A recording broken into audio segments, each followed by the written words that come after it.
Starting today, I'll be living with my eldest son, his wife, and our grandchild. We don't need anyone else. That's what we decided in our family meeting. From Dan's tone, it seemed like he wasn't joking. I don't know who you are, but get out of the house, old lady. We'll all work together as a family from now on. Please leave now. There's no room for you. The eldest son and his wife said this mockingly and shooed me away. Even I reached my boiling point with anger. However, I calmed down and simply smiled in front of those three. It's ridiculous to stand on the same stage with such people, to get provoked and angry. After all, I'm paying $3,300 of the living expenses. And they forget that and plan to kick me out. How do they plan to live? I understand. I'll divorce you and leave as you've asked. At my words, the three of them smirked with creepy smiles. I turned around, left the living room, and retreated to my own room. Your belongings are trash. Make sure to take everything with you. Dan yelled from the living room. Without replying, I quietly started packing my belongings. My name is Gina. I am 65 years old. I married Dan and worked part-time, but now I work from home alongside being a housewife. I met Dan through what you could call a pickup. I was a university student at the time. Dan, who had fallen in love with me at first sight, approached me. He was 7 years older than me, already working. Having had no experience with men, I was wary and kept avoiding Dan. But every time we met, he didn't give up and spoke to me. It was often just a greeting, but if there was time, we would chat about various things. I would reluctantly listen and nod, but eventually, he must have realized that I wasn't interested and said to me, I didn't want to bother you. I'm sorry for making you feel uncomfortable. With those words, I realized Dan's sincere feelings and decided to face him. Eventually, I began to be drawn to Dan as well. After I graduated from university, we got married and were blessed with a daughter, Emma, and a son, Brian. Dan, who loved children, was cooperative in raising our 2 kids. And we lived happily as a family. But that happiness did not last long. When Brian entered middle school, I heard something unbelievable at my part-time job. It was Courtney Anderson, a senior colleague of mine, who told me. Courtney and I were close in age and both had children. I felt a kinship and admiration for her straightforward and caring personality. One day, as we were heading home at the same time, she said, "Speaking of which, I was once picked up at this station." It was the station where Dan and I had met. I thought it was a strange coincidence and listened as Courtney continued. A friend and a junior of mine were also picked up by the same guy. It became a topic of conversation among us, and after observing for a while, it turned out that he was hitting on various girls. What? That's surprising. Amazing. It's shocking, isn't it? And to think, he was only hitting on girls about 5 years younger than himself. Courtney laughed heartily, and I ended up laughing along. According to rumors, he eventually married a young girl he picked up. I felt sorry for the girl who was deceived into marriage. At that moment, I had an unpleasant premonition and felt embarrassed about how Dan and I met. But Dan had fallen in love with me at first sight and we met by chance. He was different from those pickup artists. I wanted to believe that, but my hope was shattered. Moreover, he was telling everyone that he fell in love at first sight. It's sad for the girl who was deceived into marrying him. Courtney kept talking, but I couldn't absorb any of it. After realizing that the pickup artist was Dan, I couldn't think of anything else. I felt pathetic for being deceived by Dan's words. Of course, I knew Courtney meant no harm. She didn't know Dan was my husband. Gina? You look pale. Are you okay? Courtney asked me with concern when I fell silent. Huh? Ah, I'm fine. I was just thinking about what to make for dinner tonight. It's tough deciding every day, isn't it? I wonder what I should make too. Although I said that to change the subject, it helped. However, I couldn't stop thinking about it and ended up making several mistakes during my part-time job that afternoon. That evening, after the children had gone to bed, I spoke to Dan. Today, I heard something interesting from a friend at my part-time job. Something interesting? What is it? Dan listened attentively to my story. Surely, my kind husband couldn't be the worst kind of pickup artist. It must be some mistake. We can probably laugh about this someday. Wanting to be reassured, I spoke up. You know the station where we met, right? There was this person who was picking up younger girls, claiming he fell in love at first sight. And, apparently, he married one of the girls he picked up. I laughed after saying that, but Dan didn't laugh. Wanting reassurance, I felt increasingly anxious and tremblingly said, "It's just a coincidence, right? You fell in love with me at first sight, didn't you?" My voice trembled more than I expected. Then, Dan laughed as if he had just heard a funny joke. The relief I felt was short-lived. Dan laughed in front of me, shaking. Love at first sight. There's no way that's true. You were the only one who fell for it. Really, that part-timer said something unnecessary. You would have been happier not knowing. How cruel. So, you married me by deceiving me? Was your love for me a lie? I raised my voice unintentionally at Dan, who continued to laugh mockingly. However, Dan, unconcerned about my feelings, added another cutting remark. It's your fault for being deceived, right? I love you. I chose you because I wanted a wife who was young and foolish enough to fall for a pickup. His words were clear evidence that Dan was fully aware he had deceived me. Well, you probably would have ended up with some terrible man eventually. So you're lucky it was me. I have work tomorrow, so I'm going to bed. And with that, he actually laid down in bed. I do think I was foolish, but he didn't say anything to soothe me down. It was unbearable to realize that he didn't only love me, and it could have been anyone. When we went to greet my in-laws for the marriage, they said, "We're relieved you're finally getting married. And to such a young girl. We're so happy." I thought I was being praised. But probably Dan had been repeatedly told by his parents to get married. But knowing this fact now, there's nothing I can do about it. Honestly, my love for him has disappeared, but it's not like our marriage is in trouble. And with the kids at a crucial age, even if I wanted to divorce, I couldn't bring myself to do it. I had to endure the sadness and hardship of being deceived into marriage, believing I was loved. Yet, over time, I was able to accept that the past was the past. And even though I had no love for Dan, there was still affection from living as a family. After learning the truth, our marriage wasn't that good. And Dan started avoiding me on his days off, going to the casino. Still, I no longer thought about divorce, and after quitting my part-time job, I started working from home, leading a busy life. The kids grew up quickly, both finding jobs locally after graduating from college. Emma got married to a coworker, had children, and now lives happily with her family. Though we can't see them often due to the distance. The problem was Brian. After graduating from college, he joined a company, but quickly quit his job. That company wasn't for me. The crappy boss only gave me work. The part-timers are useless, just mouthing off.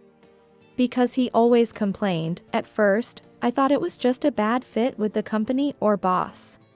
That sounds tough. You'll find a company that suits you. I supported his job changes. But Brian quit every new job he found, repeating the cycle. I lost count of how many jobs he changed by the time he was 30. I wanted to defend my son, but his quick resignations made him seem spoiled. The full-time employee system isn't for me. It's too much responsibility for too little pay. I'm fine with part-time jobs. If I get annoyed with customers or the head office, I can just quit. Brian ended up drifting from one part-time job to another, unable to cover his living expenses. He lived at home without contributing to food or utilities, spending what he earned on himself. Brian, you're over 30. You can't keep living like this forever. I tried to advise him several times. Even if not full-time, at least try part-time. No, even with part-time jobs. You need to stick with one to get a raise. Patience is important. But no matter how much I worried, there was no use. Dan's response was, "Don't say that. He's our eldest son. We just have to support him. It might be okay, for now, but doesn't he worry about our child's future?" Dad really understands. Brian took advantage of Dan's leniency, showing no sign of quitting his part-time lifestyle. Brian, now 34, suddenly started saying he was going to move out. Wondering what had changed, it turns out he plans to get married. It seems he's also found a full-time job. Actually, my girlfriend is pregnant. So, I need to step up. I was delighted to hear Brian was taking responsibility. Not only was he becoming independent, but I was also relieved and excited about the marriage and the upcoming grandchild. Brian's partner, Wendy, was 7 years younger than him. The age difference between Dan and me was also 7 years. So Brian joked about not being able to escape genetics. Wendy's visit to our home to meet was arranged. "Nice to meet you." She brought cakes from Dan's favorite shop, perhaps informed by Brian. And her appearance was clean, leaving a good first impression. "Nice to meet you too, Wendy." I greeted her with a smile, but Wendy's smile felt more like a sneer, causing me discomfort. Oh. Sorry. I just remembered the story about love at first sight. The story of love at first sight? While I was confused, Dan and Brian started laughing. Oh. The story about how Mom got deceived. What, Brian? You already told her? I was going to tell that story. The story was about how Dan and I met. I didn't know Brian knew, let alone that he had told Wendy. I felt incredibly embarrassed, but at the same time, my disdain for the three of them grew. Wendy laughed again, triumphantly, and spoke to me. "I'm definitely loved by Brian, so please don't worry." Was that an appropriate thing to say to someone who would become your mother-in-law? Maybe it was a preemptive strike because I was going to be her mother-in-law. Wendy, you're such a funny girl. You're beautiful, too. You must be popular, right? Dad, with a wife like Wendy, I'm sure you're happy too. I'm happy too. I'll do my best to become a wonderful wife. Excluding me, who was left astonished, the three of them began to chat merrily. Even then, I didn't miss Wendy sneering at me. Securing Brian and Dan as her allies, Wendy acted as if she was in a position above me. She seemed like a person who gathered all the unpleasant traits of a woman, focusing only on appearances. Nonetheless, Brian and Wendy got married and started living together in an apartment not too far from our house. Despite everything, if Brian was happy and married, I was content. Soon, they were blessed with a lovely baby girl. A healthy girl. Just as I thought Brian would need to work harder now, an incident occurred. It happened one day when I returned home from shopping for dinner. I heard a baby crying inside the house. Assuming my eldest son's family was visiting, I hurried inside. As expected, Brian, Wendy, and my granddaughter were there. "Oh, you're here. You should have told me you were coming." Delighted, I put down my bags and rushed to my granddaughter. Then, Wendy coldly said to me, Who are you?" "What?" I was stunned by her words, not understanding what she meant. Brian laughed heartily at this. Amidst this, Dan spoke seriously. "Starting today, my eldest son, his wife, and our granddaughter will be living with us. We don't need anyone else. That's what we decided in our family meeting." "What?" Dan's tone suggested he wasn't joking. "I don't know who you are, but old lady, get out of the house. We'll be living as a family from now on. Please leave now. There's no room for you." The eldest son and his wife mocked me, gesturing to shoo me away. After all, it was a misunderstanding that we got married in the first place. At Dan's words, the three of them burst into laughter again. And even I reached my boiling point of anger. But I calmed down and smiled in front of those three. It's ridiculous to stand on the same stage with such people, to get provoked and angry. After all, I'm paying $3,300 of the living expenses. And they forget that and plan to kick me out. How do they plan to live? I understand. "I'll divorce you and leave as you've asked." In my words, the three of them smirked with creepy smiles. I turned around, left the living room, and retreated to my own room. "Your belongings are trash. Take everything with you," Dan yelled from the living room.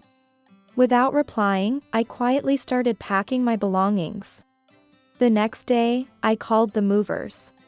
Due to it being the off-season on a weekday, they said they could move my stuff in the evening. I'd like to request it as soon as possible. I immediately responded, and it was decided that I would move out that day. I wanted to leave this house as soon as possible. That was my sole focus. As I prepared to leave, Dan, laughing, said, "Where is an unemployed old lady going to go? I'd forgive you if you apologized." I completely ignored his words. I didn't understand why I should apologize when there was no reason to. I'd probably just get in the way of the move, so I'm off to the casino. Ignored by me, Dan left the house around noon. Though a word of thanks would have been nice, expecting anything from him was foolish. "Oh, well. Goodbye, then." I said this as I watched Dan leave. A few hours later, thanks to the movers, all my belongings were moved out.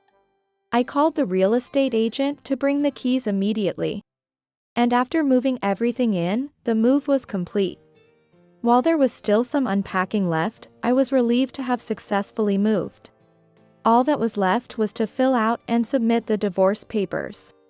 And then I'd be free. Lying on the sofa, feeling liberated, my phone rang. It was Dan. "Hello?" As I answered, Dan yelled loudly from the other end. "What did you do? What are you thinking?"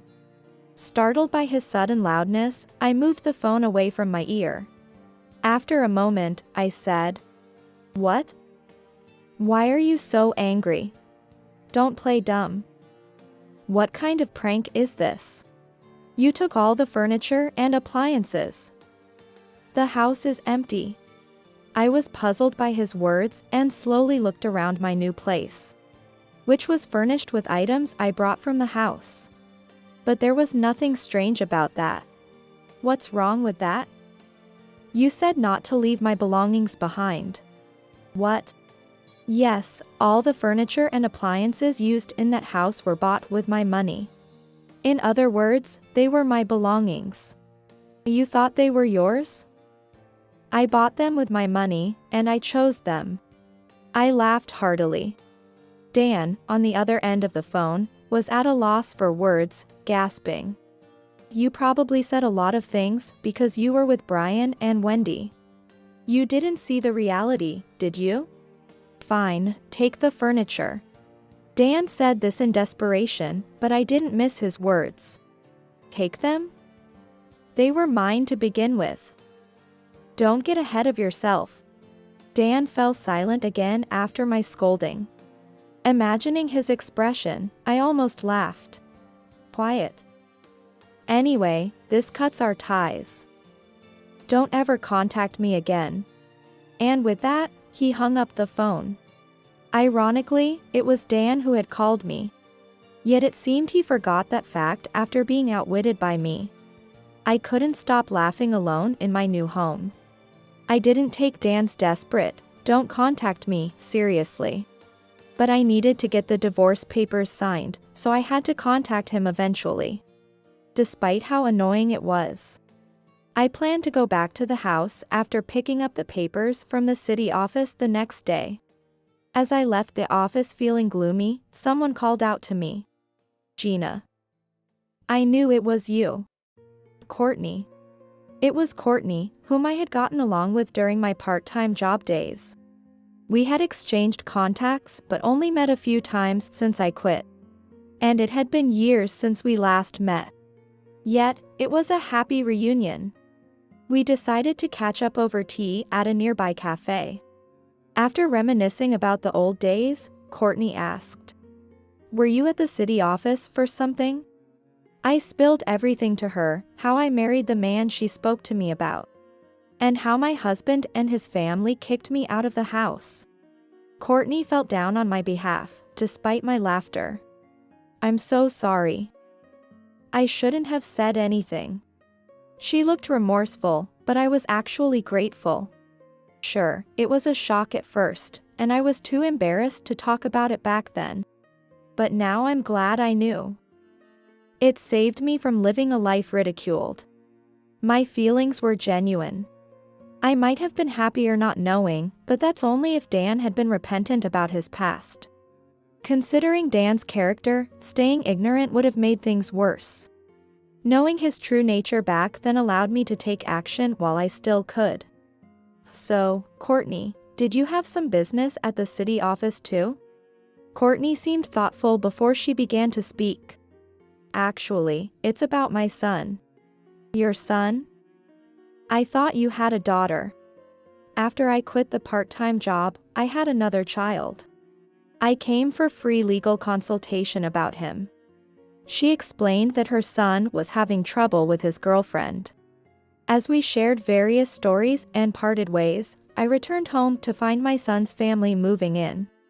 "Hey, old hag. What's with taking all the furniture and appliances? Are you crazy?" It seemed they really are going to live together. They glared at me as I arrived. Where a large fridge once stood, now sat a small one, presumably from their apartment. Its diminutiveness made me laugh. "What's so funny?" "Nothing." Wendy seemed infuriated by my laughter, but I elegantly ignored her and turned to Brian. "Where's Dad?" "In the bedroom." "Don't make a lot of noise, my daughter is sleeping." Apparently, Dan was babysitting the granddaughter. He had always been good with children when ours were young, a time when I still felt happiness. With those memories, I headed to the bedroom. I brought the divorce papers. "Sign them," I announced as I entered the bedroom. Dan glanced at me, clicked his tongue, and stood up quietly. He had been cutting the baby's nails. "My moment of peace ruined by you." Muttering complaints, he snatched the divorce papers from me. While watching Dan, I peeked at my granddaughter's sleeping face. Despite being my wayward son's child, she was my blood-related granddaughter. The love for my granddaughter was genuine. But as I smiled at her, my heart dropped. A small, adorable face. That face looked just like Courtney, whom I had met earlier. This reminded me of the story Courtney had shared with me earlier. The trouble with her son's girlfriend was, she claimed she was pregnant and needed an abortion. Tricked him out of money, and then disappeared. Just a few hours ago, upon hearing this story from Courtney, I thought to myself how every family has its struggles. Could Wendy be the one who scammed Courtney's son? This thought came to mind. If my suspicion was correct, this child might not even be Brian's. With a pale face, I pondered as Dan spoke to me. Here, I've signed it. Now get out. Okay? And take this with you. Well, you won't see this child again, so you might as well keep it. Dan handed me a tissue with the baby's nails along with the divorce papers. I took them silently and left the house, then quickly contacted Courtney again. A month later, Dan called me again. Hey, I got a notice about unpaid electricity and gas bills. What's going on? Once again, he lashed out at me unilaterally, venting his anger. I sighed. I don't know. Pay them yourself. What about the money? How were these bills paid before? Where's the bank book? I could hear him rummaging through the house. He must be turning everything upside down looking for the bank book. Seeing him panic, I couldn't help but laugh. What are you laughing?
At? Come over here. The house is a mess because of you. I can't find anything. Dan hung up after saying that. Though I was reluctant, I had an important matter to attend to and had to meet him. I reluctantly made a call to someone, and that evening, rang the doorbell of the house. You're late. What were you doing when you have nothing to do anyway? Seeing my face on the monitor, Dan burst out of the door but froze upon seeing the person beside me. And who might you be? A friend of mine. It's been a long time. Courtney purposefully greeted him that way. However, Dan looked puzzled. I guess you don't remember the faces of the girls you picked up, huh? Courtney laughed, and I joined in. Dan looked embarrassed and glared at me. What's this, some kind of prank? Did you think I'd be upset if you brought over women I hit on? I wouldn't do something so childish.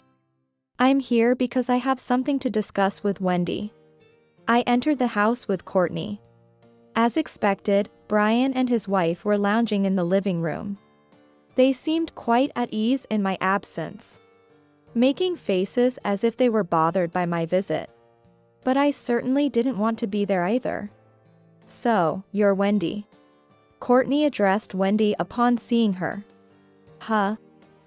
Who are you? A friend of that old lady? Why are you bringing strangers into our house? Wendy was just as rude to Courtney. Courtney seemed incredulous but quickly retorted. I've been looking for you. It was hard to find you since you changed your last name.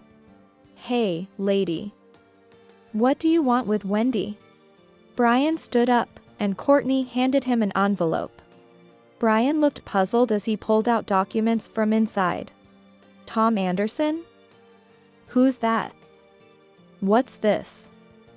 A genetics lab? Brian read the name on the documents out loud. Tom Anderson. That was Courtney's son's name. The moment Wendy heard that name, she turned pale and snatched the documents and envelope from Brian. What's up, Wendy? You shouldn't be looking at someone else's mail. Her voice was clearly shaken. Wendy must have realized who Courtney was and the content of the letter. I had a DNA test done between my son and Wendy's daughter. What? Your child is actually my son's child. Unfortunately, there's no blood relation between you and the child, Brian. Courtney's statement left Brian and Wendy frozen and pale. What does this mean? Dan, who had been listening silently, finally joined in. I smiled broadly and said, I made good use of the nails you gave me from our granddaughter. Yes, I had handed over the nails Dan had given me to Courtney. And I mentioned how much the granddaughter resembled Courtney. It wasn't far-fetched for Wendy, who was known for her rudeness and deceit, to trick someone into paying for a fake abortion. Courtney discreetly sent Tom's toothbrush and the nails I had given her for testing DNA to a lab. And so, the parent-child relationship was proven. However, Courtney had not yet informed her son about this. Courtney's son was very worried about the baby he thought might have been born, and would become restless if he heard the news now. Courtney wanted to assess the situation herself before potentially shocking her son. No way. My child not being mine. Must be some mistake.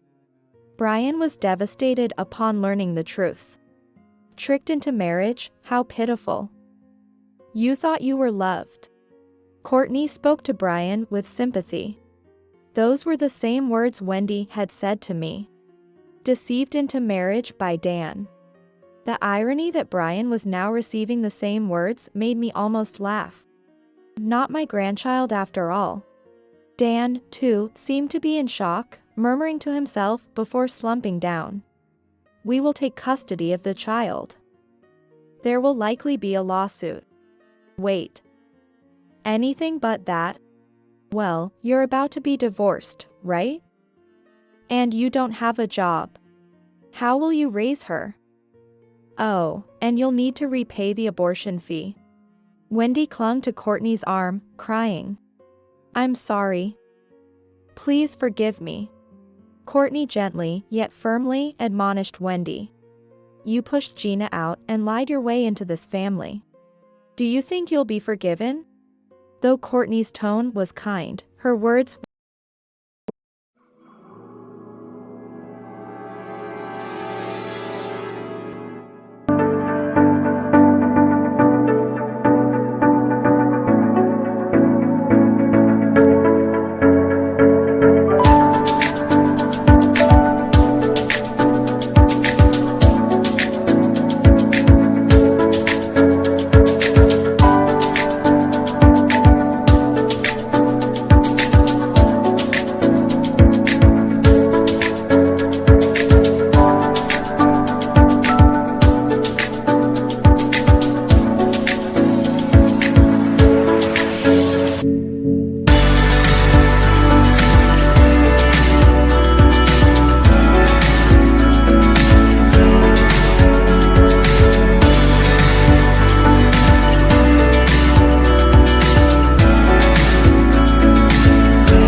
were icy, leaving Wendy unable to retort and only able to wail.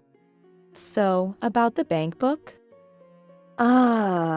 Yes. I turned to Dan after saying that. He was still in a daze, his eyes empty. Dan had been ecstatic about having a grandchild, calling her the light of his life. And now, that was gone. I could understand the shock. But I had to confront him with an even harsher reality. The bank book is where you left it. There are no others. But how were the living expenses managed until now? What about the utility bills? There must be an account for living expenses. I was the one paying for everything. $3,300 every month. And of course, I have no intention of continuing that. Brian looked up at my words, and Dan's eyes darted around in panic. $3,300? Every month. Apparently unaware until now, Dan exclaimed in surprise. Yes. Didn't you know? Well, you were always spending freely. Dan stared into space, perhaps reflecting on his actions. He seemed to think I never knew about his financial misuse. He would secretly take money meant for groceries when he ran short from gambling. And the money I set aside for bills had disappeared more than once or twice. Thought you got away with it? Your wasteful spending increased our living costs. Dan defensively raised his voice at my accusation. Even so, there had to be savings accounts with bonuses saved up, right? Those accounts?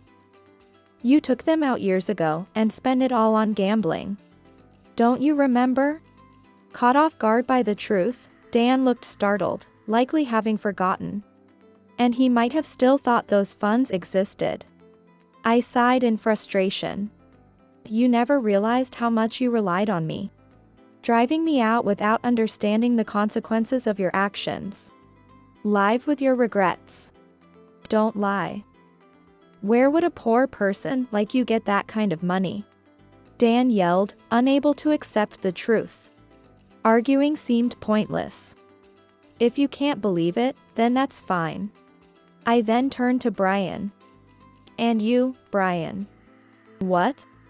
Brian, depressed from the revelation about Wendy and his daughter, looked up with vacant eyes. Hopping from job to job, never contributing to the household expenses. You lived off my money, then kicked me out. Have you thought about what happens next? Gina, your dad's savings are gone. Considering his age, how much longer do you think he can work? Brian seemed to finally grasp the gravity of the situation, trembling as if he had seen a ghost. Maybe you thought coming back home would save you money like when you were single. But kicking me out? Think again. You won't have the same lifestyle as before. Silence followed. Only Courtney seemed pleased, patting my shoulder. I felt satisfied having said my piece and spoke to her. Let's go home, shall we? Yes, let's. Wendy, I'll be in touch. As Courtney and I were about to leave, Brian called out to me. Old. I mean, Mom. Where are you living now? It must be hard alone, right? You can come back if. His attempt at a conciliatory smile was transparent. It was the first time in decades he had called me a mom, clearly trying to appease me. The ulterior motive was so obvious. I couldn't help but respond with a bit of malice, smiling slightly. Not at all. I'm living in a high-rise apartment now. It's much more comfortable than here. A high-rise apartment. Yes, I bought it for $1 million. Don't worry. If anything happens to me, I've arranged for Emma to inherit it. So you don't have to worry for a thing? At the mention of the amount, Brian and Dan exchanged glances. Then, Dan stared at me, forgetting to blink. A high-rise apartment for $1 million? Where did you get such money? Could it be you're actually rich? Courtney looked puzzled at his reaction. They don't know you're a best-selling author? No. I thought I'd only be ridiculed, so I didn't say anything. Looks like the one that got away.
way was a whale, huh? As Courtney and I laughed together, Dan and Brian desperately tried to keep me from leaving. Gina, I was wrong. You've been working hard, achieving such great things. I didn't understand you at all, and I truly regret it. So, won't you come back home? Their sudden change of heart nearly made me sick. They both suddenly started sweet-talking me, pleading for my return. To be able to live in such a place, Mom, you're amazing. Please come back. If not, could you at least help us out with the living expenses? I was just deceived by that woman, see? Isn't it pitiful? Pointing to a disheartened Wendy, Brian made his plea. Wendy flinched but seemed to have no fight left in her. Sitting beside her sleeping child, she did not move, eliciting a slight pity from me. But it was all self-inflicted, and I had no intention of helping. Yes, being tricked into marriage is pitiful. I returned my gaze to Brian and said that. So, you'll just have to figure it out yourself. Being deceived is your own fault. With the same words I was often said, I pushed away Dan and Brian. They seemed to finally realize they had been abandoned by me. Shocked, they slumped onto the sofa. Well then, bye. Leaving cheerfully, I exited the house. My family had never been interested in my affairs. Even when I said I was paying the bills, they didn't believe me, treating me like a poor person. Even when I mentioned working from home, they ridiculed it, working from home. They had no idea about my career as a novelist, nor that I was earning through royalties and real estate investments. Being praised for my work by them now meant nothing to me. I wanted nothing to do with them. Wendy, who deceived me, and Brian and Dan, who belittled others, ended up losing their family, money, and hope. They were a family that deserved each other, I thought to myself with a laugh. Afterward, Wendy and Brian divorced. Wendy was kicked out but had nowhere to go, so she was allowed to stay in the house temporarily. Dan and Brian couldn't bring themselves to abandon the small baby, despite their disdain for Wendy. Wendy must be living there feeling small and insignificant. Brian ended up quitting his job again. Now that he no longer had a wife or child to support, he seemed to have forgotten that he now had to support his father. How they would live in that moneyless house, regretting their actions, was something they had to figure out. Later, Courtney and her son Tom sued Wendy and won custody of the daughter. Tom, though an unmarried father, tearfully thanked me for winning custody. Courtney, too, was enthusiastic about starting over with child rearing. While I envied her for having something to strive for at her age, it reminded me that I, too, had to keep working. I opened my laptop. Perhaps my next novel could be about a woman who turns her life around after being deceived into marriage, finding happiness. Looking at the night view from my beautiful apartment, I pondered this new story.